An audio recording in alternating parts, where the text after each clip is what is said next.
All righty. Good afternoon, everyone. Appreciate you taking your time to learn about this Wake County Smart Start funding process.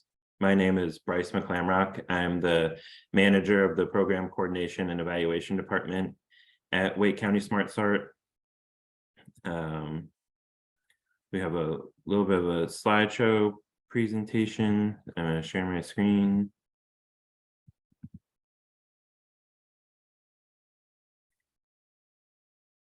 So just to start out with a couple of housekeeping items. We ask that if you are not speaking, if you could mute yourself just to cut back on any background noise. If you have a question, then obviously unmute yourself at that point, or feel free to add a question to the chat and we'll try to keep track of what's in the chat.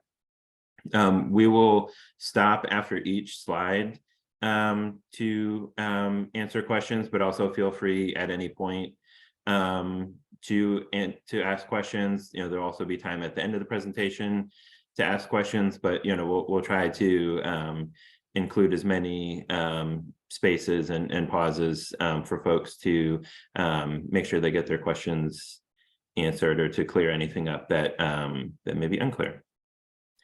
And with that, I will turn it over to our Executive Director, Gail, to make some brief opening remarks.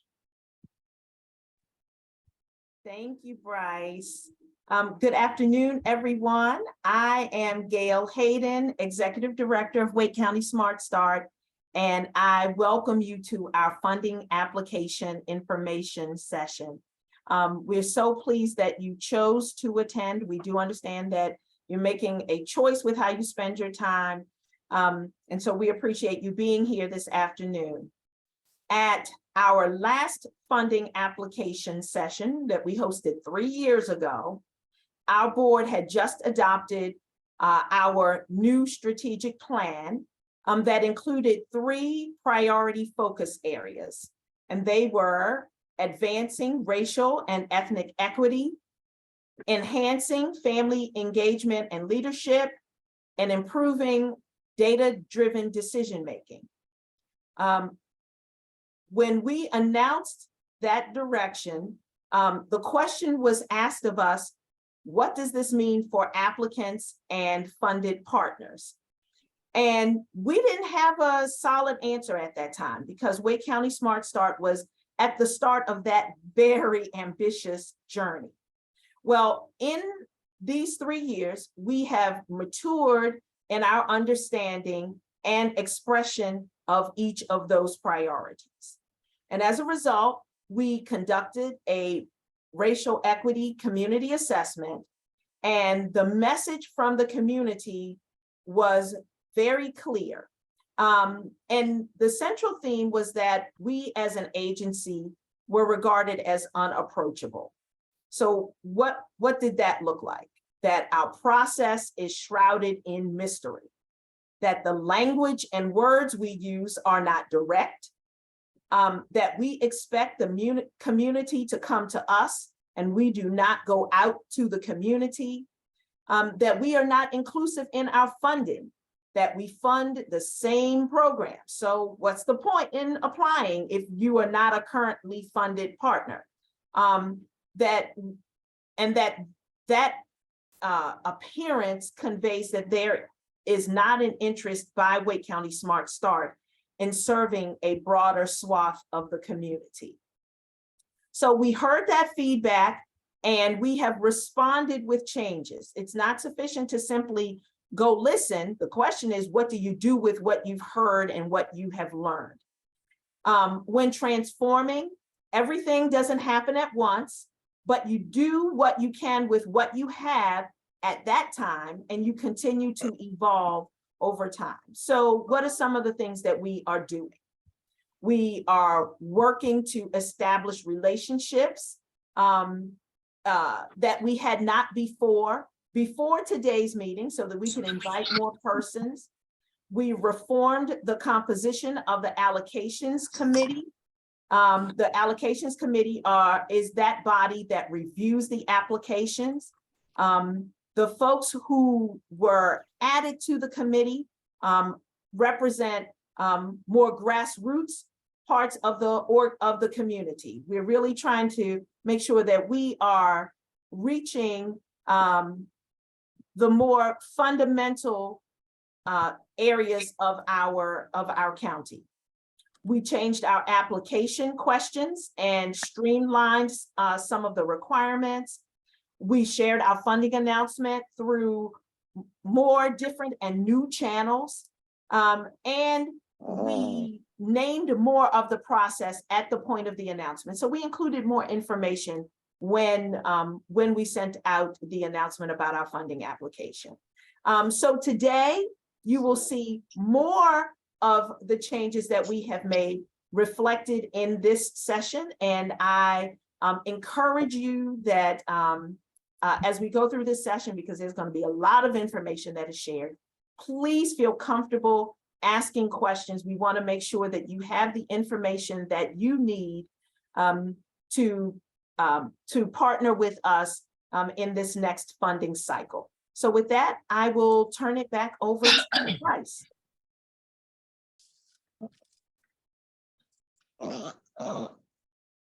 Thank you, Gail. Just to direct everyone to this slide, and I think I include this picture in almost all the PowerPoints I do because I love the energy of this picture. And so, you know, Gail mentioned being approachable. Just try as I might, the voice that you're hearing right now, this is my excited voice, this is my sad voice, this is my angry voice, but know that my energy is this picture, even if it doesn't sound like that. But because we have a fair number of people on the call, I think instead of doing standard introductions, what I would ask, and some of you are already doing this, which is great, if you all would please add your name and your program / agency or organization and your email, just to so we get a better sense of who's with us today and who is interested in the funding application process. So if you all can just, you know, continue to do that throughout the presentation, that would be great. Oh. So what is Wake County Smart Start? Some of you on the call may be very familiar with Wake County Smart Start. Some of you might be saying, you know, I don't know anything about Wake County Smart Start, but if they are, you know, giving out funding, I'm happy to learn more. So what we are, in part, is we are part of a network of other Smart Start partnerships. So basically, there is an umbrella agency called the North Carolina Partnership for Children. And under that agency, there are Smart Start partnerships in every county in the state. And so Wake County being one of the largest counties in the state, then that naturally means that we also have one of the largest partnerships. And I believe that we fund the largest number of services across Smart Starts as well. And so what do we do? We do many things, and, you know, we're talking about funding today, but Wake County Smart Start wears many hats. We are a convener in the community. We pull together agencies and parent leaders and other folks around large-scale projects. We advocate, we fundraise, we do many things, but again, you know, we're focused today on our role as a funder. And that funding is dictated in part by the practices and the regulations of the larger North Carolina Partnership for Children. So the focus of all Smart Start partnerships is funding direct services. That's what we prioritize. Smart Start also prioritizes funding evidence-based or evidence-informed programs. And then the largest priority is services that ultimately benefit children birth to 5. So I just want to touch on, direct services. I hope, is fairly self-explanatory. Children birth to 5, but the evidence-based, evidence-informed. So again, that is something that the North Carolina Partnership for Children, NCPC, that is something that they prioritize. But that is not to say that we want, and we'll get into the more details about the funding process itself and all the steps. But we want as many programs, agencies, organizations to apply for funding as possible. We don't want evidence-based or evidence-informed to keep people from participating in the process. We want to do whatever we can to create an inclusive and inviting process, as Gail mentioned, while also funding services that will address community need. So an application for a program that does have a strong evidence base would certainly would be a stronger application. We hope that that folks, if you have a question, some agencies might not even know if their program is evidence-based or evidence-informed, and that's a conversation that we are eager to have, or helping folks figure out how they can develop a program that is evidence-based or evidence-informed. So the key message that I want folks to take away is that again, this is a preference of NCPC, but we hope that anyone who is interested will join us in participating in the funding application process. And then a little bit more about who we are specifically. So I mentioned that Smart Start partnerships prioritize funding direct services, but all partnerships also have staff who work on fundraising and who also provide support to those programs that are providing direct services. So my role would be an example of that. We also have some other wonderful folks on the call that I'll just give a shout out to. And if you are lucky enough to be funded, and we're lucky enough to work together, you'll have the opportunity to work with. So on the call today, we have our data manager, Alex Setzer. Kimberly McNeil is our program coordinator. We have Sue Bush, who is an accountant in our finance department. And Alex and Gary, I will let introduce themselves during the next part of the presentation. So as I said, I'll stop at different points to answer questions or to take questions. So I'll stop here now. Does anyone have any questions about Wake County Smart Start?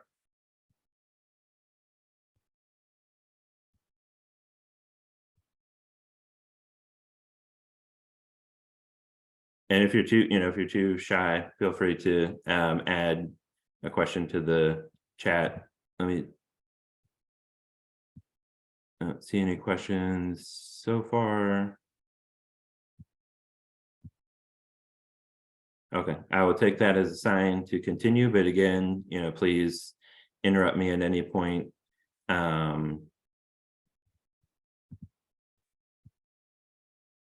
And so if you had an opportunity to read the RFP that was released, these items were outlined, but just wanted to touch on this again. That is the primary responsibilities of a funded partner. So if you go through the funding application process, and if you end up receiving funding from Wake County Smart Start, these will be some of the things that will be expected that a funded partner will perform. One is, the most straightforward is basically just to deliver the program that you outlined in your application. The second is that all of our funded partners, and again, this is part of the NCPC process for all local partnerships, but all funded programs are required to collect and report on certain data points. And so as an example, this can include the race and ethnicity of your target, whether child or family, age of clients, zip code. If you're a home visiting program, you would be asked to collect the number of visits that have been conducted with your target population. And that data collection happens every quarter, and those data points are submitted to the North Carolina Partnership for Children. The third thing, and again, this is a required element of the local Smart Start partnerships, is that we participate in annual financial and program monitoring. So again, this ties back to the first bullet. This is one way that we use to help ensure that the program that's being delivered is being delivered in a way that aligns with what was outlined in the application, and ultimately what is outlined in the contract. And then the fourth item, and this transitions to the next part of our PowerPoint, which Alex will touch on, but we require that a funded partner will plan and implement additional work in alignment with our agency strategic plan.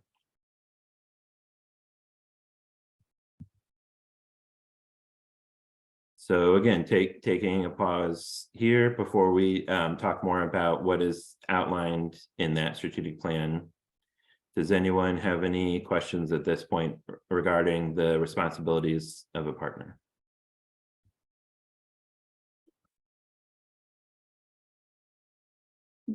Bryce, hi, this is Maytal Barak with Book Harvest. I have a quick question. You said reporting will be for NCPC. Is that, did I hear that right? Is it not to you all? Yeah, I'm sorry.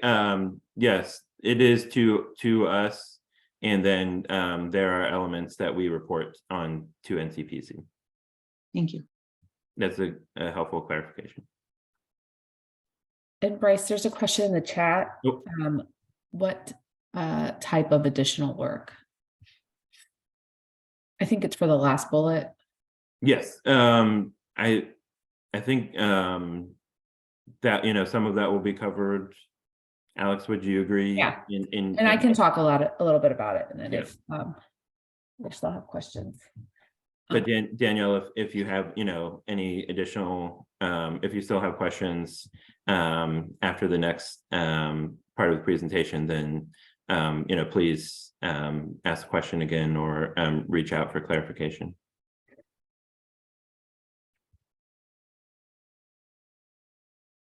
Any other questions at this point?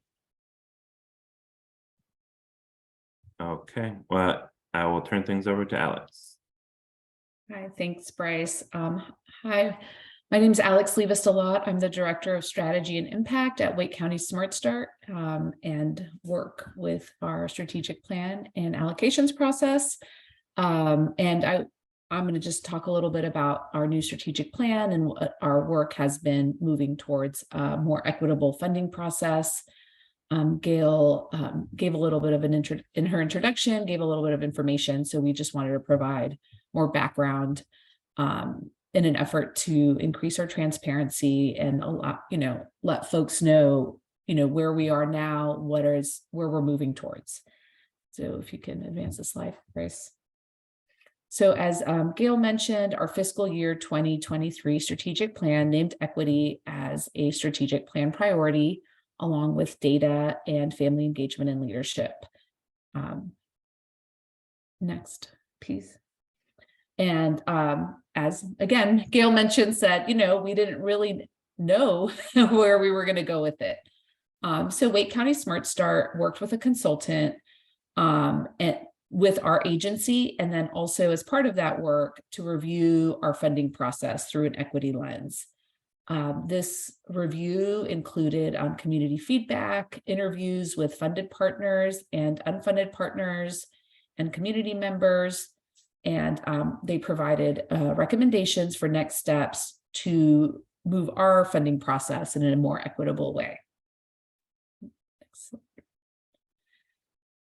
Wake County Smart Start began implementing these recommendations as we were developing our new strategic plan that is leading this work or this funding process so that we could be more equitable in our funding process. So some of that feedback Gail mentioned is being more transparent about our process. We have been actively trying to reach out to different community organizations, introducing ourselves to folks in the community, what our funding process is like. And we're also building our supporting capacity building amongst community organizations towards approaching, applying for our funding and being able to be a funded partner. Next slide. The new strategic framework that is guiding this funding process for this year was approved by the Board of Directors in December. This year, the funding process is 1 year because since it was just recently approved in December, we wanted to gradually implement this new framework and be able to continue building the capacity of organizations, even our own organization and community organizations, into thinking about the strategic framework and how we're going to achieve its goals.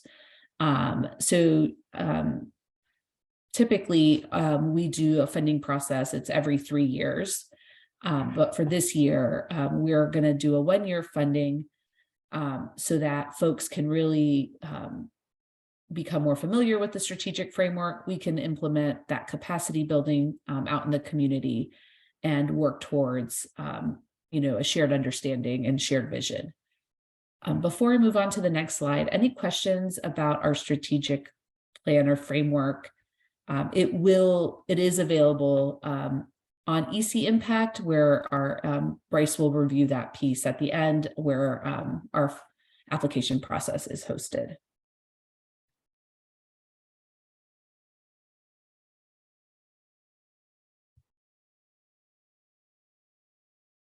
All right, next slide. So the development of this strategic framework was a little different, and again, followed the recommendations of our equity report of our funding process.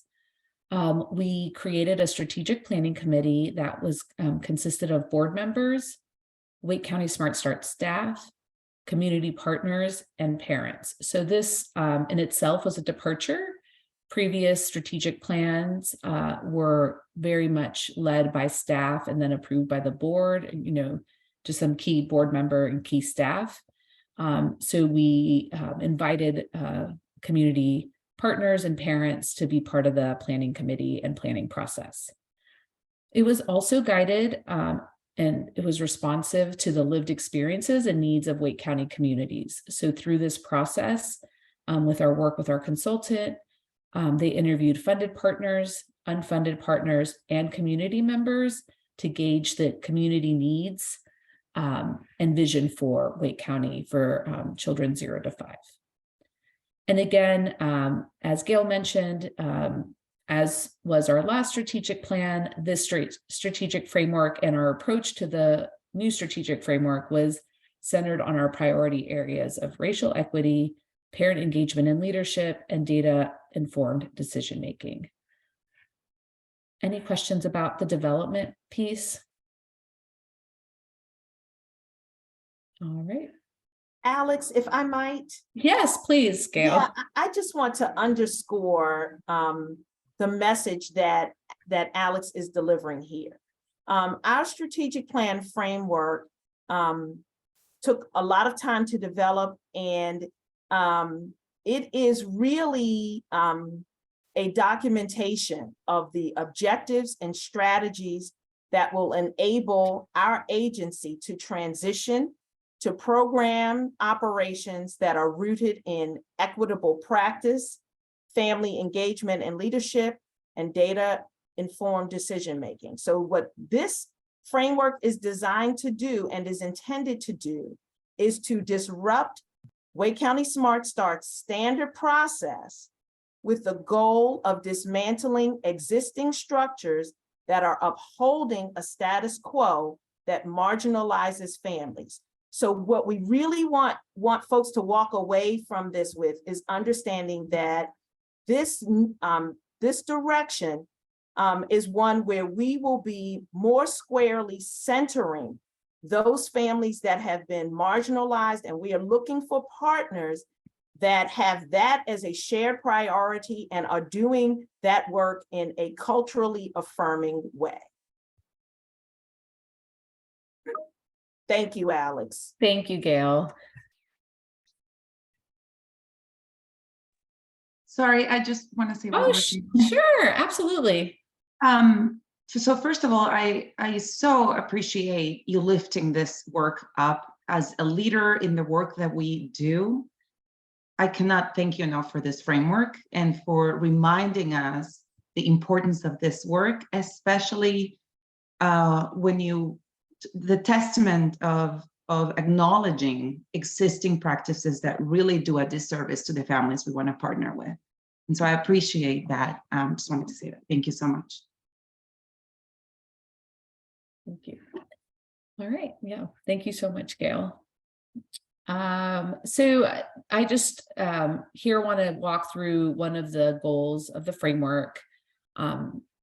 So the framework consists of 4 goals. So this one here is our systems goal framework.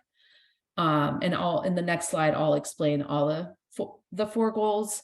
But as you will see, the framework is divided into these 4 system goals. This one is children and families are supported by a strong, diverse, connected, and integrated early childhood system that promotes results. Next, Bryce. Each goal then names specific objectives. So for this systems goal, one of the objectives is strengthen family engagement and leadership opportunities. Next. And then each objective then specifies strategies. So what are the strategies that it proposes in order to meet these objectives? And so here, this one is include families and determine desired programs and services and results, outputs and outcomes. Next. And then, sorry, it feels so complicated. And then for each strategy, it also outlines activities. And here you can see the piece I mentioned on an earlier slide. We have fiscal year 23-24. And so this is the next upcoming fiscal year, July 1st through June 30th, for what programs are applying for to receive funding. And then the following fiscal years are the proposed activities coming after. So Danielle, you asked the work about what type of additional work we're expecting or requiring. And this here gives an example. What we're expecting is when you look at the strategic framework, is that folks applying for our funding will do some of those activities seen in the partner/agency row. So on this one we're expecting folks to develop family engagement and leadership plans as part of their funding. and develop a timeline for integrating family engagement and program planning and delivery. However, we're not expecting folks to do this in isolation. I mentioned about capacity building, and as you can see, as an agency, this is something that one of our strategic priorities and our goals.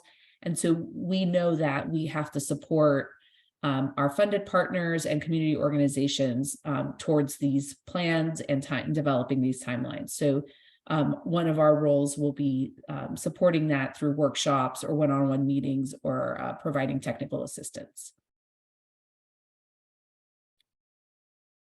And lastly, there are measures and outputs. Measures are outputs and outcomes for each of the strategies and activities. And so here, as an example of what I just mentioned, if you're developing the family engagement and leadership plan,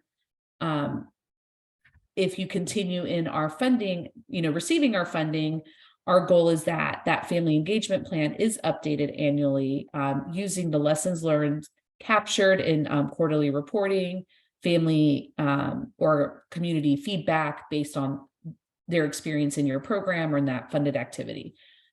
So what you'll see is that theme a lot, again, of, collecting the feedback from families that you're serving, the community that you're serving, and incorporating that feedback into your plans.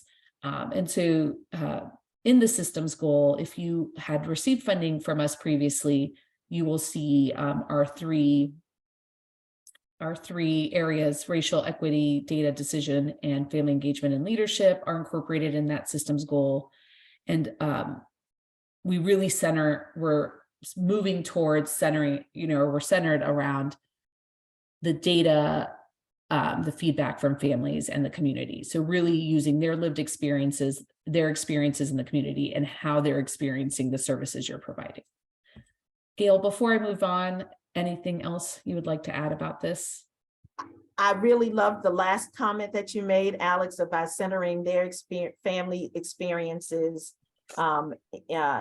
in evaluating the efficacy of a program. And I would just add, because this is a very complex chart, while I said in my introduction it was we were simplifying, this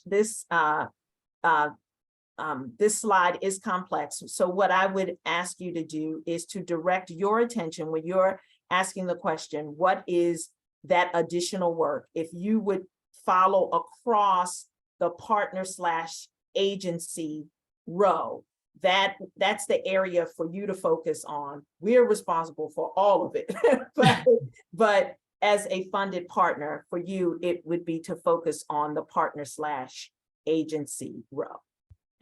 And to add to that is, yes, we are trying to simplify, but at the same time, now this chart, the strategic framework, does seem a little more complex.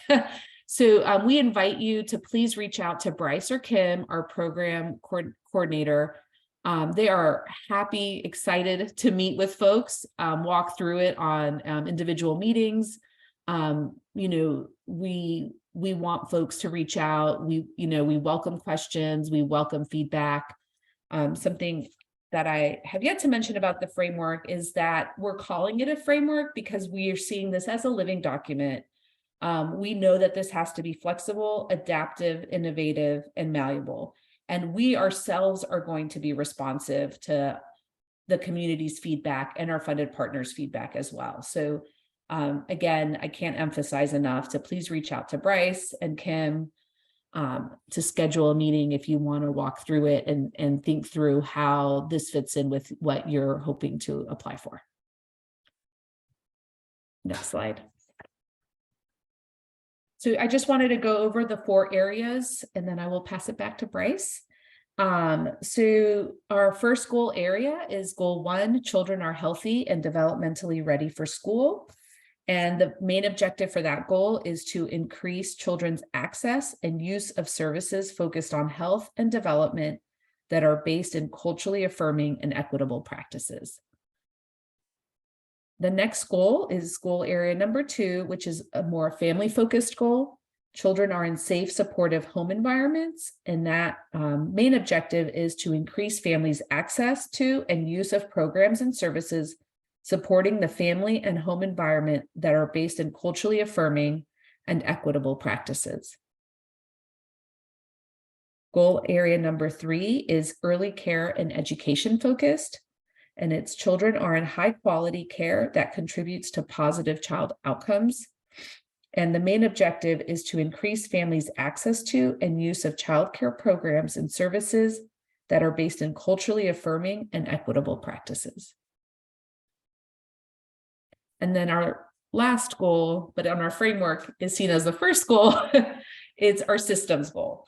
And that is that children and families are supported by a strong, diverse, connected, and integrated early childhood system that promotes results.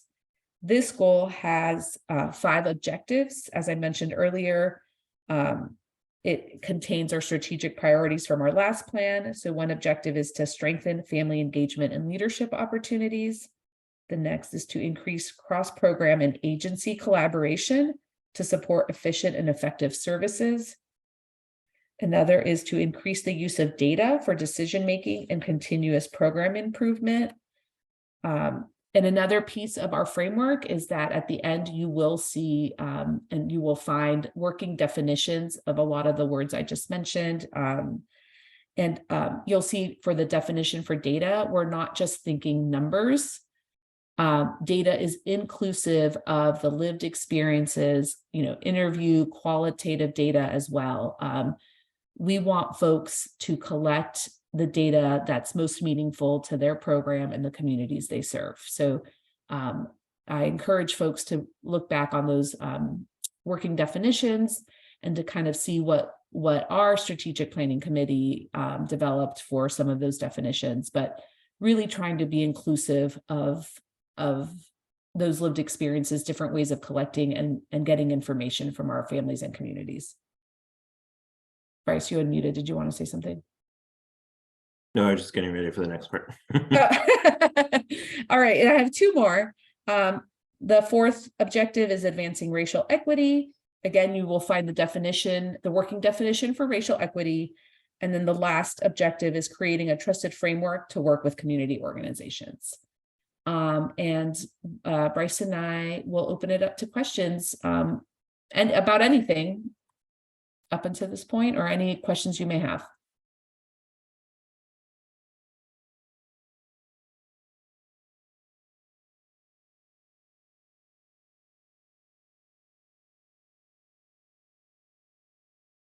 I have a really silly question, and I'm sure I'm overlooking it.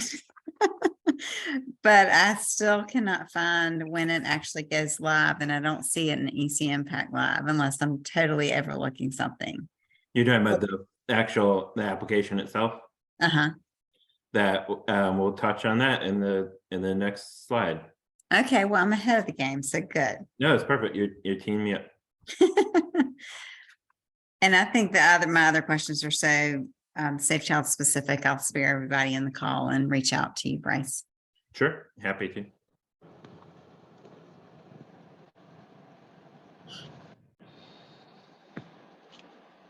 Any other questions?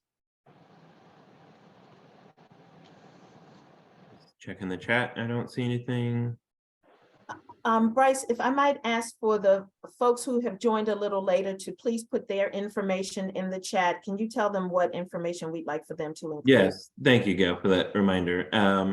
Folks who are just joining, if you could please add your name, the organization, program, agency that you represent, and your email address, for us to get a sense of who's joining us today and who is interested in the funding process. If you could please do that before we conclude today, that would be very helpful.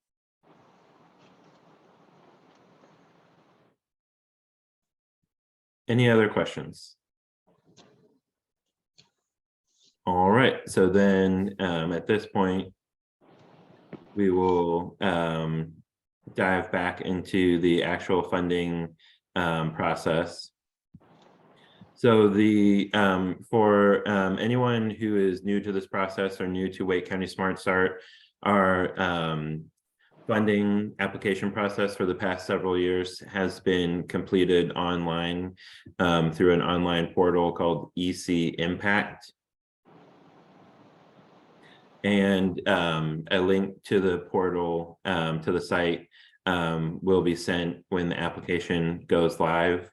I'll pause this presentation in a little bit and actually log into EC Impact just to give an overview of what the site looks like and the application documents. When we send out the application link, I will also send out a brief user guide as well about the site and the process. So don't feel like you need to take screenshots of the site or jot down everything that's in the PowerPoint. The PowerPoint and the recording, will also be available. And as we've mentioned frequently, and I'll continue to mention at any point in the process, if once the application goes live, if you have any questions about if you have any issues with EC Impact, if you have any questions about the application itself, if you have any questions about Wake County Smart Start in general and the strategic framework, whatever it might be, there are no silly questions. Please do not hesitate to reach out. And in the user guide as well, I've included contact information. Yes, please do not hesitate to reach out. And we'll go through this a little bit. This is discussed in the user guide, and we'll talk about this when we look at the EC Impact site. But folks who are new to this process will need to, once you click on the link to the portal, you'll be asked to create a profile both for the agency that you represent and the activity that you are proposing for funding. And again, we'll talk about this more when we look in EC Impact, and this was mentioned in the RFP, but the application itself is comprised of there are documents to capture agency information. There are the primary application questions, and then there is a budget document. And we'll look at those again when we actually open up EC Impact. And the next slide, I'll talk about, so I mentioned here in this bullet that the link will be sent out when it goes live. And the next slide, we'll talk about, when that will happen and some other key dates associated with the process. But just, stopping here again, does anyone have any questions at this point? Hey, Bryce. So just kind of like to make sure that I'm understanding well. So this would be an opportunity for even funded partners. If we wanted to present a proposal for a new program, would this be the time to do it? Yes, and just to clarify, that's a great question, Mati. For just to clear up any confusion for our currently funded partners, that what we're discussing is the standard application process. So we're in a new year of the funding cycle. So this would be the time for currently funded partners, to apply again, consider applying again if they wanted to receive funding for a program that has been funded previously. But this would also be an opportunity for new folks to apply, or for currently funded partners to propose a new activity that has not been funded before. So all of that would be appropriate. Thanks, Bryce.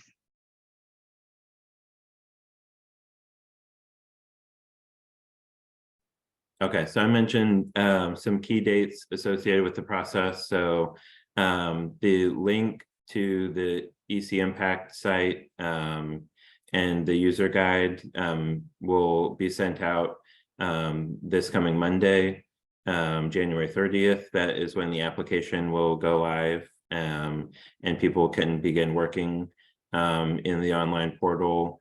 And then the due date for submission of your application packet is Monday, March 6th.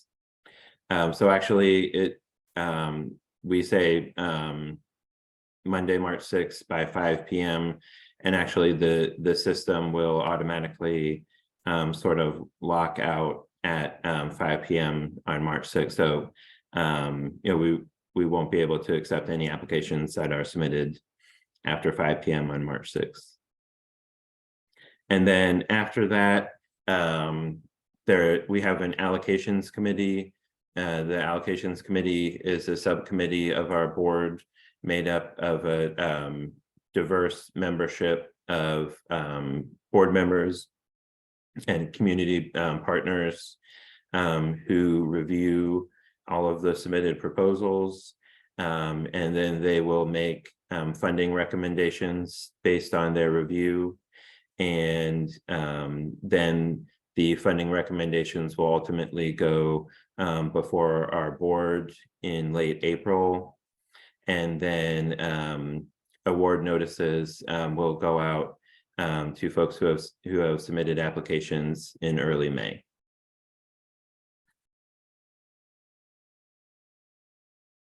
So I'll pause the presentation here and go into the EC Impact site. But as I do that, are there any questions at this point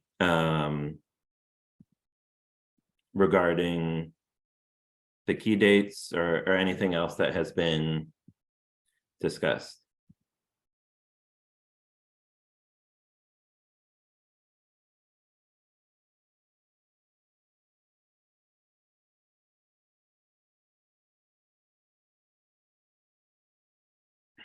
No questions. Okay. Bryce, this is Christy, Yeah. and I'll just say that I know we're really quiet over here listening to all of you guys, but you're doing a great job of really being detailed. So I know I don't have a ton of questions, but I do appreciate you putting all this information together in a way that's so clear. No, absolutely. Thank you, Christy. I appreciate that. So that is our hope, that we are being clear in what's being presented. I also know that we're also sharing a lot of information all at once, particularly for folks who might be new to this process. So that's why we're pausing for questions and making ourselves available after the presentation or any point during the application process.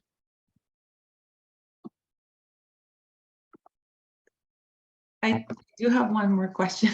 Yeah. When Alex shared the logic model, I could see that there was the fiscal year, and then, for, I guess, 23, 24, and then the subsequent fiscal year. So for the, and I understand that this is a year cycle. However, does that mean that in the application, we need to talk about the planning for the following fiscal year? Does that make sense? No, that's an excellent question. So yeah, just to clarify that the application and the process that we're discussing this afternoon covers just the next fiscal year, so fiscal year 23-24. So the questions that are outlined in the application will only apply to that this upcoming fiscal year, and then the funding will just be for that 1 year, and then we'll have another open funding process at the end of that fiscal year. Thank you. That's a great question. Any other questions? All right, well, so I'm gonna go ahead and open up EC Impact. Could everyone see a screen that has test agency and some pink lines? I see some thumbs Yeah, up. Bryce, it's Okay. up. Perfect. So when you click on the link to EC Impact and you create your profile, this is the and then you'll click on a button on the side of the screen to take you that says 23-24 activity application, and this is the screen that you'll see when you log in. This is EC Impact. So you'll see when you log in that there are some instructions at the top of the screen, again reiterating the due date, and that you can reach out to me with any questions. And then so this is a test agency profile that we're using, but you'll see, so there are documents, so everything is split up at the agency level and the activity level. So there are forms that need to be completed at the agency level, and then forms at the activity level. And just while I'm on this screen, so Alex mentioned, our strategic framework. Don't pay all this on the left-hand side of the screen. You won't see this when you log in. These are just other processes that we've used the test agency for. But on the left-hand side of the screen, and this is also covered in the user guide, there's an area called the Resource Center. So if you click on General Resources, you'll see a link to our strategic framework. There's a resource around family engagement and leadership framework, and a racial equity action guide. There's also a document related to the Smart SARTs evidence-based and evidence-informed ratings. And then, oops. And then, we'll talk more about the budget, but just know that there are also documents there in the Resource Center related to developing budget. There's information about the state mileage rate and the budget line item explanations and the state travel rates. So hopefully, information that will be helpful as you develop your activity budget. But let's go back to the forms. So again, there's the agency information and the activity items. If you click on agency information, there are just a handful of things that need to be entered. You'll enter the address and the executive director name and your agency tax status and your agency federal ID number. And then, so let's say, so now I want to look at another form. One option is to go back and click on the link to the activity application, and it will take you back to this screen. But another option is, if you look at the top right-hand side, it says switch forms.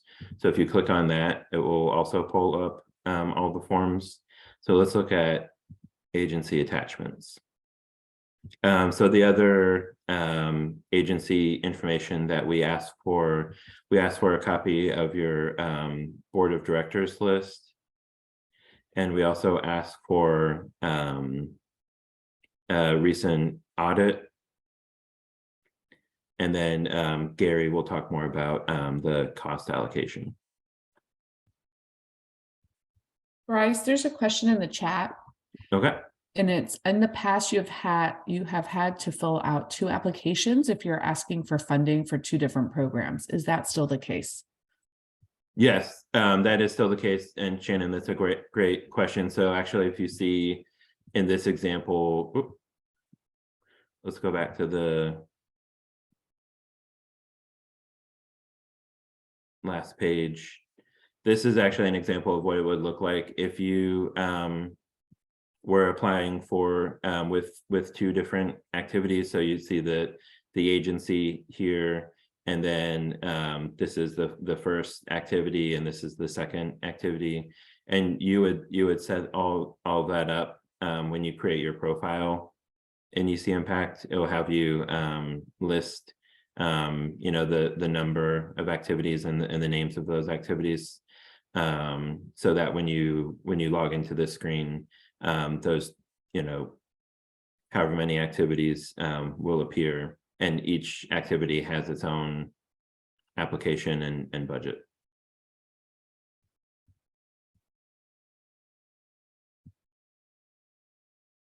Any other questions? All right, so let's look at the activity information. I see that there's still some folks who are joining. So just a reminder, if folks who have just joined, if you could add your name, the name of your organization or program or agency, and your email address to the chat, we'd really appreciate that. All right, so looking at the activity application. So folks who are familiar with the application in the past will hopefully see that this is a much more streamlined application than what we've done in the past. There is a drop down at the top of the application that asks you to identify the strategic framework area that your activity most closely aligns with. And again, you know, if you're new to this process and have any questions about how your activity would align, you know, please feel free to, we would encourage you to reach out. There's also a little box to enter in the amount of funding that you're requesting, which will also be captured in your budget.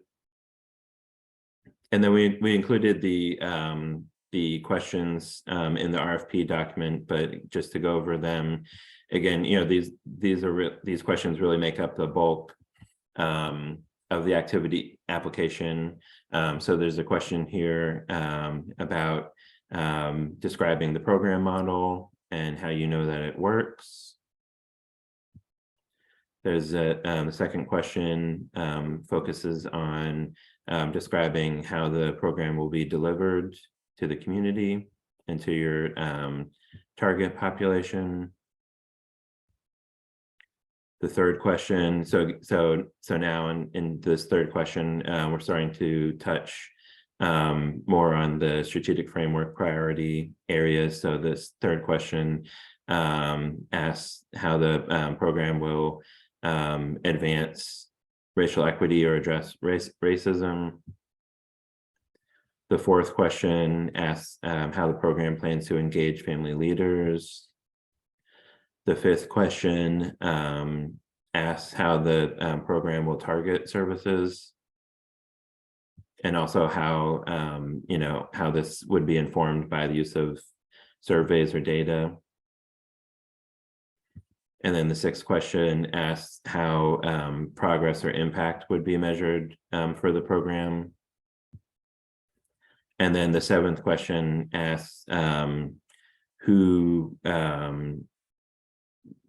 sort of getting at who the program collaborates with or aligns services with to ensure that, you know, clients, that there's to help reduce duplication of services, and that services are suited to the needs of the target population.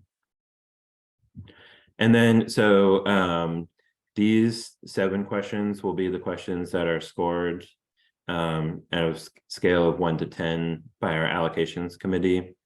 And you'll see when you look in the, when you log into the EC Impact site, there's a character limit. It's 4,000 characters for each section. So there's these 7 questions, and then we've included an additional question. This is not required, but we feel that it would help, answering it would help provide context to our allocations committee when they're reviewing proposals. So in this area, it's basically an opportunity to share examples of success stories or stories of impact or lived experience related to your service, which would help sort of underline the need or the impact for what you're proposing. Bryce, a question about question number 1. Yeah. Would this question be the one kind of like in place for the that replaces the logic model? Is this where we will be copying and paste our previous logic model, or that would be just like a?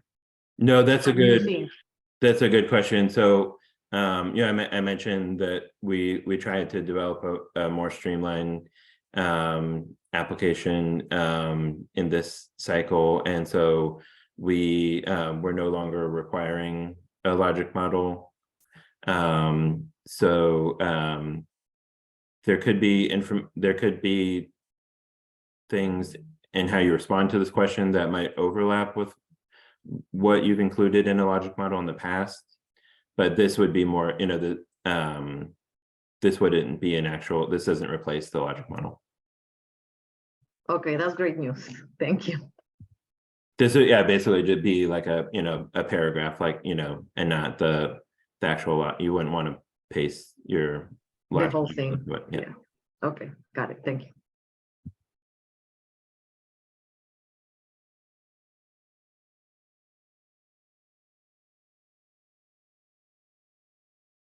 Let's see.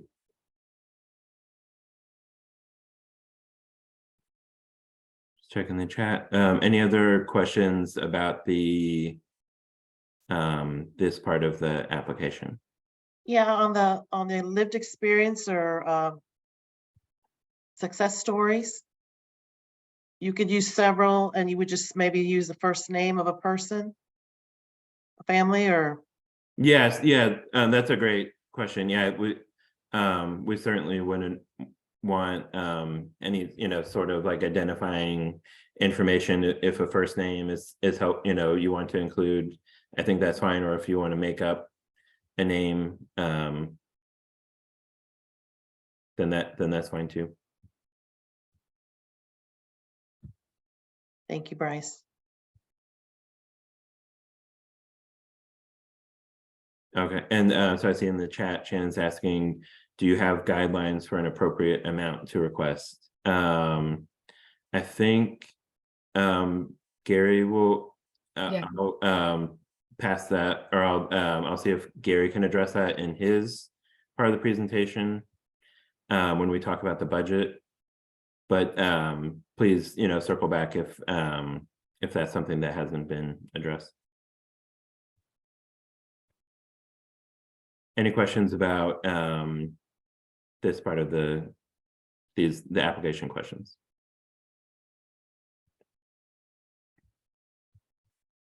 So as you're going through the application, and I'll just type a bunch of nonsense into one of the boxes, but so in each section, if you look at the bottom of the screen, there's the system will automatically save what you're typing, but sometimes it doesn't hurt to also just click on the Save My Work button occasionally.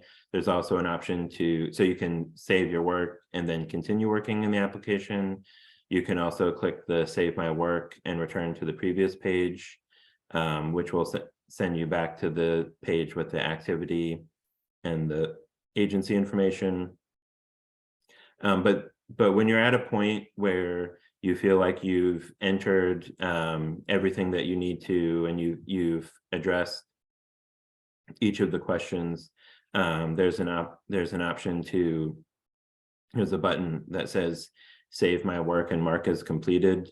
So that's what you would click if you're at the point where you are ready to submit your application. So in each section of the application, you'll click that button. And when all the sections say completed, then there will be an option that at that point to a button will appear for you to actually submit your application. If you do click on this button by accident, there's also a way to undo that. So again, that's just please reach out. There's also an option to, if you submit your application and then realize that you need to change something, we can also do that, go into the system and allow you to do that as long as it's before March 6th at 5 p.m. But I'll just click save my work and mark as completed, just as an example. Oh, it's not going to let me do that. Bryce, there's a question. Is there a word count? There's a word count. Each of the boxes, including the unscored question, have a character limit of 4,000. That's the maximum that that's allowed in the system. And then there's another new question. Can you go back to the final attachment request? Final attachment, is that the Danielle, is that the unscored question? Unmute. Oh, okay, there we go. Sorry. I believe it had something to do with expenses. Back in the other screen, there was a attachment section with the Okay. with our budget and 990, and then there was a final element. Yeah, so these are the Yes. the agency attachments. There's the board of directors and the audit, or the 990, and then the cost allocation, which is not depending on what is entered into the budget, then this may be necessary. And again, Great. Gary, our finance director, can talk more about that. But speaking of the budget, I will just let me stop here so you can see when I entered something into the application and I click save my work, now the status has changed from not started to in progress. So you'll as you work in the application and you save your work, you'll see that for each part of the application. Let's see if it'll let me mark as completed with this. Yeah, so then you'll see, so there's the in progress and then the completed, ready to submit. So when each part of the application it says completed, ready to submit, then it will allow you to submit the entire application. So I will just click into the planning budget really briefly, but Gary will discuss more about how to develop the budget. So for folks who have participated in the Smart Start process in the past, you might notice that this budget form has also been streamlined a little bit. The primary column is listing out the amount of funds that are being requested in this current application process. And then there are other columns to capture any other funding sources connected to your activity, or if your activity is able to bill for and access Medicaid funds. But there's different sections of the budget form for personnel and supplies and other operating expenses like travel. And again, Gary will talk more about this. And we also recognize that, some folks on this call may not be the same people who are completing this budget document. So again, if anyone, at your organization has any questions about the budget, please feel free to reach out to Gary or myself or Alex, and we will try to answer questions. But this is, basically the budget form. And as things are entered into the budget, the form will automatically add up the amount of funding that's being requested. So Bryce, are they not going to do any in-kind? No, and Gary will touch on that. Okay.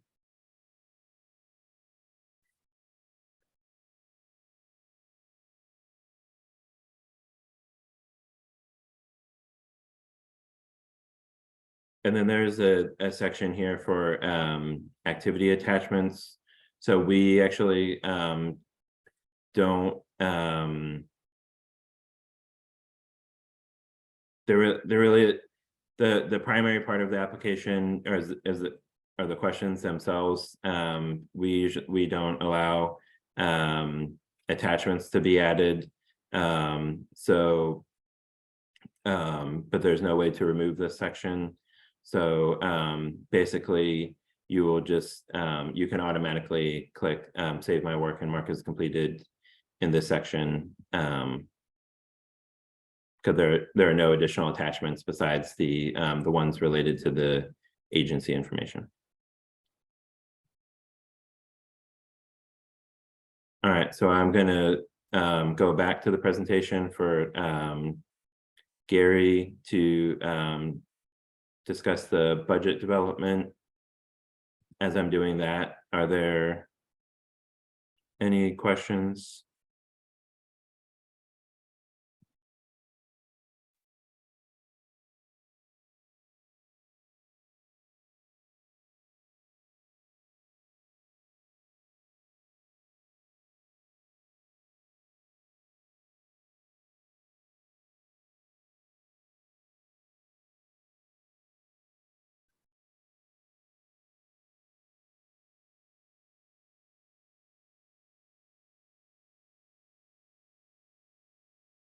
All right, Gary, I'll turn it over to you.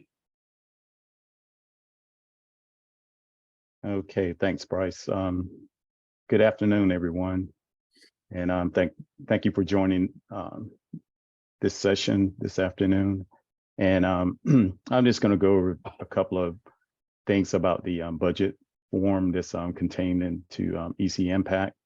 And as Bryce said, there has been some streamlining to the budget form, and hopefully those of you that are returning will find it a little less, a little easier to complete, because this is a new funding cycle. Even though it's a one-year funding cycle, the column where you had to enter the current year budget, that has been eliminated since it's a new funding cycle.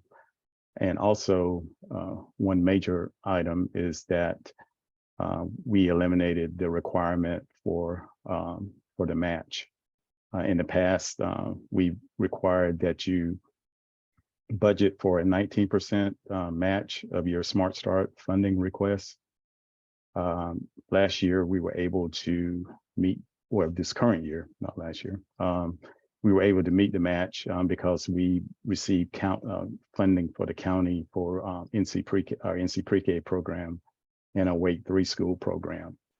And so we met, from that county grant, we met our overall match requirement for the partnership. So we're not requiring DSPs to report that this year, and we anticipate that funding to continue into next year, and so we're not requiring that for next year. So hopefully that'll cut down on some of the reporting that you had to do, and some of the stress as far as reporting the match. But we do encourage you to seek matching matching funds, whether they be, in cash or in kind, especially in kind. If you have an opportunity to use volunteers within your activity or access donated services, we strongly encourage you to do that. I think there was a question about an acceptable amount to ask for. Really, we don't actually ever say that, because what it depends on basically is your activity that you're going to be applying for and what you need to fund it. I can tell you that we have $5.7 million available for allocation, and we have some grants that are less than 50,000 and some that are in excess of 100,000. But what it depends on basically is what you need to operate your program, your activity, and to achieve the goals that you have for your activity. Because what I always tell everybody is basically, we're doing zero-based budgeting. So you're starting from scratch. You're gonna decide what you need for your activity as far as staffing, materials, travel expenses, indirect expenses or admin expenses and everything, and put that into your budget and come up with an amount for your request. For those who are new, I would encourage you to go to our website. We have a partner toolbox that has some valuable information for you. First, I would if you're not familiar with state grants, I would read through our cost principles to get familiar with that, because that'll give you guidelines as far as what's allowable and what's not allowable expenditure wise. And also there is a financial status report line item description that's out there. And basically it gives you a description of each line item that's in the budget. Some of our line items will make sense to you, some of them won't, but that form will give you a description of what goes in each line. And number two, of course, make sure that you include budget for everything that you need to operate your program. And especially your personnel budget, which is key, probably the biggest, it's going to be your biggest expense. The more detail that you give, the better, especially for the personnel budget. I would list the positions that you're going to fund, the number of FTEs, full-time equivalents, which we define as basically 2,080 hours within a year. The salary amount, benefits, as much detail as you can. And for each line item, if you can provide, well, always provide as much detail as you can, because just remember that when the allocation committee looks at your budget, I mean, they don't know your organization. So as much detail as you can give them, the more likely you are to get the funds. Gary, there's a question. What percentage did you mention again? I think it was a percentage. For the match. For the match. Okay. Our match requirement for Smart Start is 19%, but we're not requiring individual DSPs to meet that, to make that requirement. Thanks. It's the partnership has received funding from the county that allows us to meet the match as a partnership.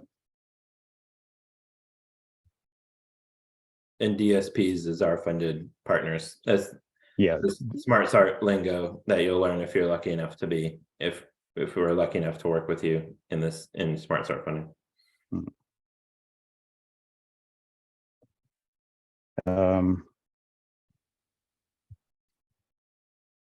Anyone else have any questions for Gary regarding the developing the budget?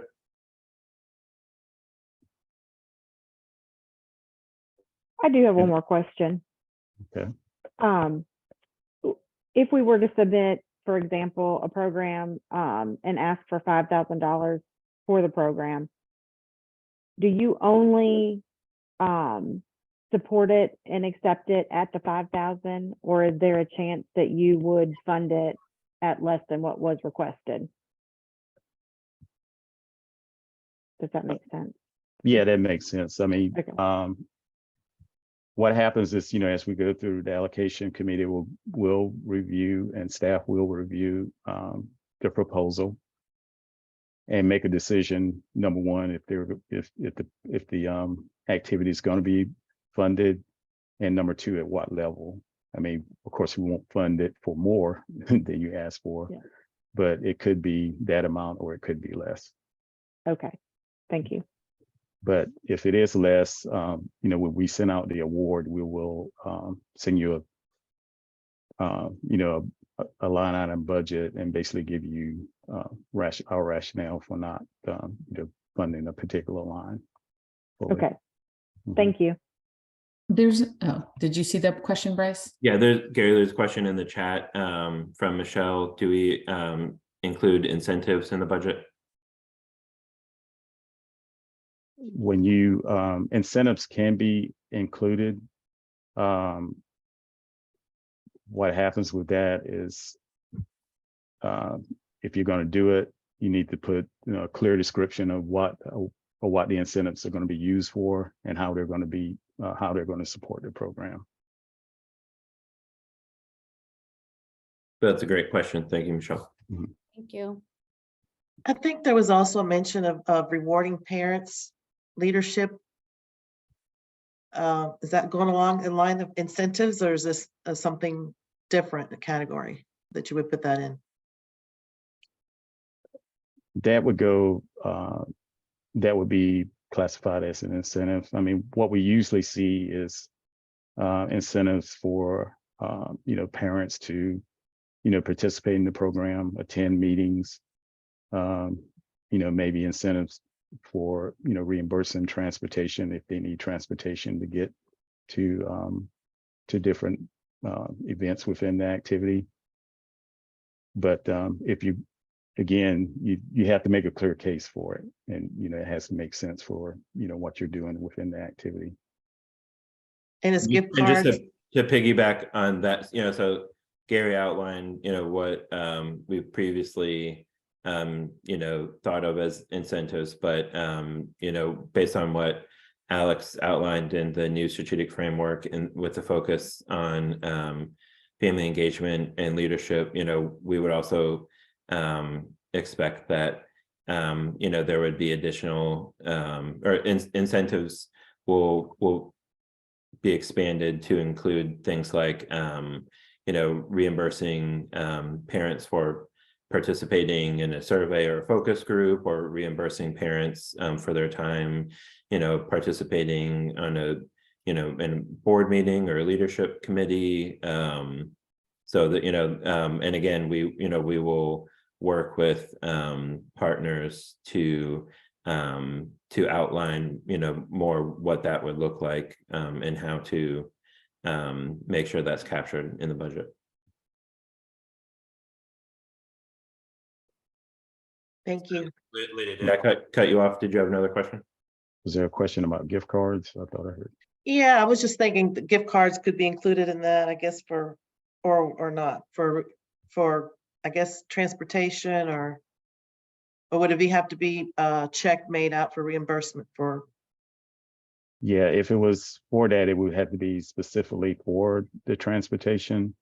What probably would be better is just to, reimburse, or to what I've seen before is, somebody actually contract with somebody or a company that provides transportation. But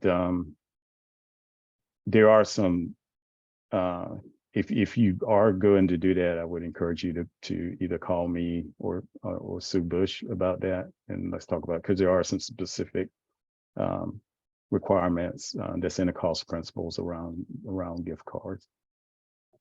Okay, I appreciate that. Mhm. Any other, so I know we have gone well over our time, but we had a lot of information to share and you all have asked fabulous questions. But just, wanted to provide, another opportunity for folks to ask any questions, related to budget information that Gary just shared, or the EC Impact portal, or the application, or the strategic framework, anything that has been shared today. Does anyone have any questions about anything else? Oh, something in the chat? Oh, That was me. I was just no, putting Sue's no, email, that's okay. just helping out. No, it's perfect. Thank you so much. Any other questions about anything?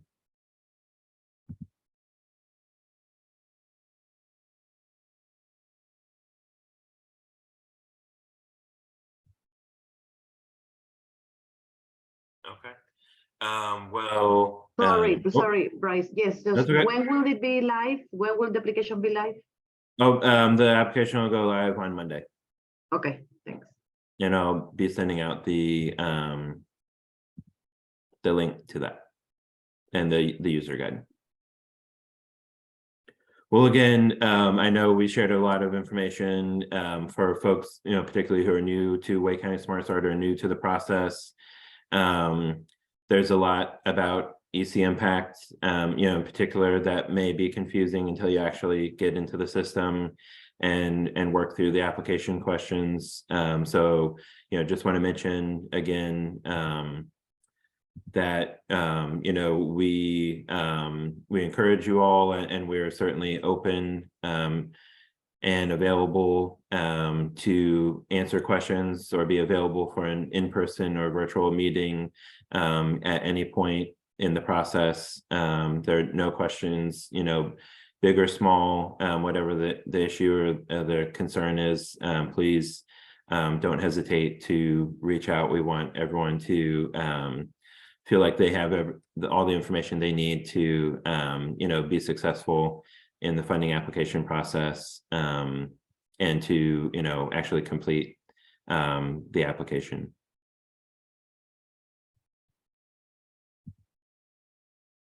All righty.